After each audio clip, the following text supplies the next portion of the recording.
சீமான் வந்து விஜய் அவர்கள் வந்து கடுமையா விமர்சிட்டே இருக்காரு எப்ப பார்த்தாலுமே. அதை நீ எப்படி பாக்குறீங்க?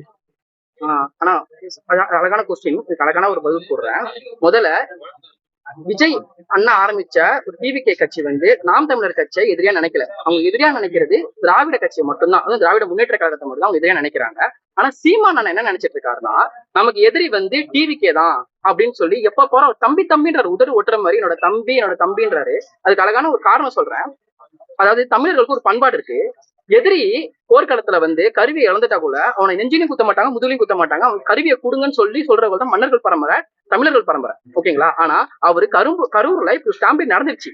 அவரு இந்த இடத்துல ஒரு சோகமா இருக்காரு. தம்பி தம்பின்றாருல இந்த இடத்துல அண்ணன் அவர் என்ன பண்ணிருக்கணும், நீ கவலைப்பட தம்பி, எல்லாம் நல்லதுக்குதான், நீ ஏஞ்சி வா, மறுபடியும் மக்கள்கிட்ட வா அப்படின்னு சொல்லியிருந்தாருன்னா சீமான் அண்ணன் மேல உள்ள மதிப்பு அதிகமா இருக்கும். ஆனா அவரு தம்பி தம்பின்னு சொல்லிட்டு மீடியாட்ட உதடு ஓட்டுற மாதிரி சொல்லிட்டு வெளியே அணிலுன்றாரு, என்னென்னமோ பேசுறாரு, தற்கூரின்றாங்க. எங்களை நாங்க படிச்ச இளைஞர்கள், இன்ஜினியர் நாங்களாம். எங்களை வந்து எவ்வளவு கேவலப்படுத்த முடியுமோ சீமானனை வந்து தற்கூரிங்க, அவங்க வந்து ரசிகர்கள். ஆனா புரிஞ்சுக்கணும் ஒரு விஷயம், குழந்தைங்க வேணா பார்க்க வந்திருக்கலாம், ஆனா எங்களை மாதிரி இளைஞர்கள் ஒரு மாற்றம் வந்துடாதா அப்படின்னு சொல்லிட்டு ஒவ்வொரு நாளும் யோசிச்சப்போ அண்ணன் ஆரம்பிச்சார் தமிழக வெற்றி கழகத்துல. சரி, இதுதான் நம்மளுக்கான மாற்றம், அந்த திராவிட கட்சிகள் இல்லாம ஒரு மாற்றம் நமக்கு கிடைக்குதுன்னு சொல்லி நாங்க இந்த கட்சிக்கு நாங்க வந்தோம். ஓகேங்களா? இப்ப இன்னொரு விஷயம் சொல்றேன். நாங்க தற்கூரியா இருந்தா 2015 நான் சென்னை சேர்ந்த ஒரு பையன் தான். ஃபிளட் வந்துச்சு. அப்போ விஜய் மக்கள் இயக்கத்தை சேர்ந்த எங்களை மாதிரி ஒரு நூற்றுக்கணக்கான மக்கள் இறங்கி அந்த மக்களுக்கு தேவையான போர்வை, தின்பண்டங்கள், பிஸ்கெட் என்னென்னமோ கொடுத்தோம். அதே மாதிரி 2017 ஜனவரி மாசம் நம்ம மெரினால மிகப்பெரிய ஒரு கூட்டம் கூடினாங்க ஜல்லிக்கட்டுக்காக.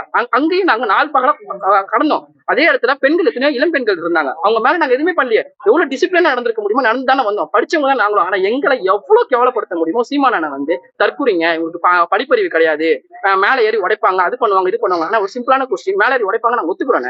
நீங்க ஒரு ப்ராப்பரான ஒரு இடத்த கொடுத்திருந்தா அவங்க ஏன்னா மேல ஏற போறாங்க, ஏன் கூட்டணி கொடுத்துருக்க போறாங்க, கூட்டணி ஏற்பட போகுது. ஒரு ப்ராப்பரான இடத்த நீங்க கொடுக்காம போட்டு அடின்னு அடிச்சுட்டு இப்ப வந்து சீமானவன் என் தம்பி விஜய். நான் இன்னும் நல்ல ஒரு விஷயம் புரிஞ்சுக்கணும். சீமானனை வளர்ச்சி அடையணும்னா விஜயை விமர்சிச்சா மட்டும்தான் ஒரு வளர்ச்சி அடைகிறாரு. நீங்க பார்த்து நிறைய வியூஸ் பாத்தீங்கன்னா யூடியூப்ல விஜய் எழுத்து பேசினால்தான் சீமானோட வளர்ச்சி இருக்கு.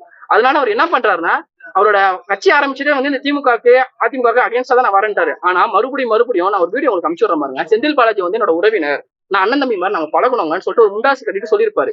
கரூர் ஸ்டாம்பேடுக்கு அப்புறம் செந்தில் பாலாஜியை பத்தி ஒரு வார்த்தை கூட சொல்லல. ஆனா விஜயை வந்து தம்பின்னு சொல்லிட்டு A1 அக்யூஸ்ட்ல வந்து விஜய் பேரை சேருங்க, இது வந்து தம்பின்னு கூப்பிடுற முறையான சொல்ற முறையா?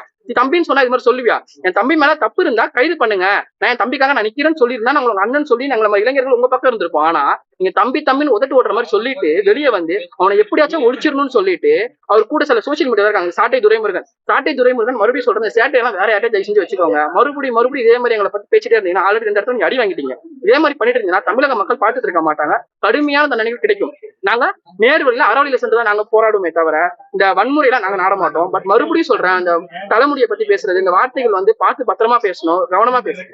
சரிங்களா? சீமான் மறுபடியும் சொல்றோம், உங்களோட நாம் தமிழர் கட்சியில 8% ஓட்டு வந்துச்சு. ஒரே காரணம் நான் சொல்லிடுறேன்.